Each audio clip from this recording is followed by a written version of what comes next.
Cuidados Intensivos, um podcast de João Pereira Coutinho. Qualquer português dotado de atividade cerebral já percebeu o caso das gêmeas. Mas o Presidente da República, que sempre me pareceu a parte menos importante de todo o processo, resolveu revisitá-lo para nos esclarecer de vez. Se o filho, o Dr. Nuno, se encontrou com o ex-secretário de Estado da Saúde para apresentar cumprimentos, confirmou o Dr. Lacerda Salles, isso só prova que ele não conseguiu chegar lá pela presidência. Teve de trepar pelos seus próprios punhos até ao gabinete indicado. É isto que gosto no Natal: a celebração da família, a partilha dos afetos genuínos, o momento em que pais e filhos se reencontram num longo abraço. Espero que, de uma vez por todas, esta exibição de amor paterno encerre o assunto como ele merece ser encerrado. Se, pelo contrário, a comunicação social persistir nesta mina, não sei se Marcelo Rebelo de Sousa não devia lançar mão de métodos mais drásticos. Lembro aqui há uns anos, quando o presidente Lula da Silva se viu nas malhas da justiça, houve um samba que fez sucesso no Brasil. Na música, Lula era confrontado pelo juiz com imóveis, jatos, ilhas que lhe eram atribuídos. A tudo Lula respondia: "Excelência, eu não tenho nada, isso é tudo de amigos meus." O momento mais cómico da música, porém, acontecia quando Lula era confrontado com a existência do filho, à época suspeito por ter acumulado uma fortuna colossal. Lula não se desmanchava e dizia: "Excelência, também não é meu." Se o caso das gêmeas continuar a queimar, o presidente Marcelo pode sempre adaptar o samba aos costumes nativos e brindar-nos com um fado em que nada é dele.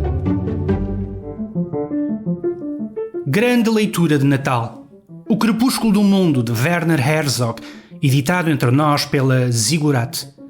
É a história de Hiro Onoda, o soldado japonês que durante 30 anos continuou a defender o seu posto e a sua ilha nas Filipinas por acreditar que a Segunda Guerra Mundial ainda não tinha terminado.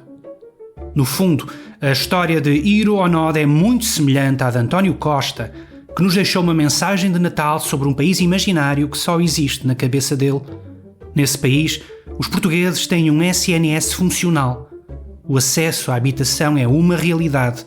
Os alunos encontram professores nas escolas. Os mais qualificados não imigram. Os transportes são fiáveis e decentes. E um governo com maioria absoluta não se desfez por incompetência ou coisa pior. Pelo contrário, continua vivo e, nas palavras do soldado Costa, não pode parar. O resgate do tenente Onoda da Selva foi um processo longo, delicadíssimo e que contou com a ajuda preciosa do seu antigo comandante. Só então o infeliz soldado aceitou que não estava perante mais uma emboscada. E nós? Quem teremos nós para enviar aos confins de São Bento para que o tenente Costa entregue a sua arma e reconheça o país real que nos deixou como herança? Razão tinha o outro: vai ser o diabo.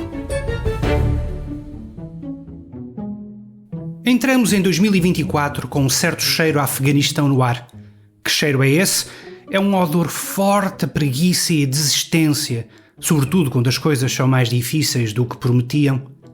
O Afeganistão de 2024 pode ser a Ucrânia, a quem se exigiu proezas militares contra a Rússia sem os meios necessários para as atingir.